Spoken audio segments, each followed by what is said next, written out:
Racism is learned, and you need to make the effort to unlearn it. Let me tell you a small story. So I grew up in Budapest, and I was brought up by my very traditional old grandmother. And she never left the country in her entire life. And I risk the statement, but I believe she never met a black person face to face. She only met with the large Chinese community who we have in Hungary. But every time in old movies, every time the black person is the criminal on TV. So that was her idea. Black people are criminals. They are the bad guys, right? But my grandmother was very funny because she didn't just pick on on black people. That was the Jewish, that was the Slovakians, the Romanians, the Germans, the French, like whoever came onto the news, she would just do this, shake her head disapprovingly, and I would be like, what? Anyway, at the age of 25, I moved to London, and I ended up in East London. I didn't know what that meant at the time, but East London has a large African American, Caribbean, and Asian community. So I was going to work, and I ended up being the only white person on the bus at 5 a.m.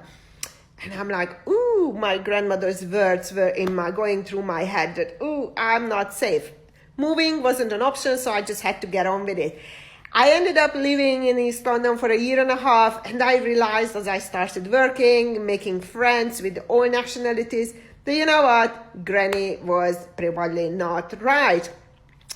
But it's only in 5 years later, when I ended up living in a house, sharing a house with an African American guy and a British Indian guy, my two friends.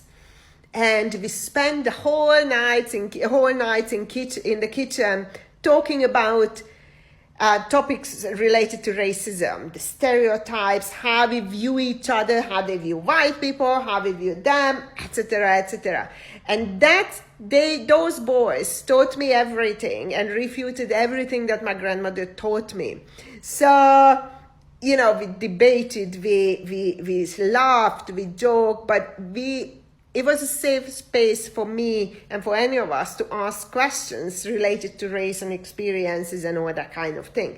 So, but if organizations or you want to tackle racism and discrimination in the workplace, you need to create that safe place where people can ask any kind of question without the fear of consequences.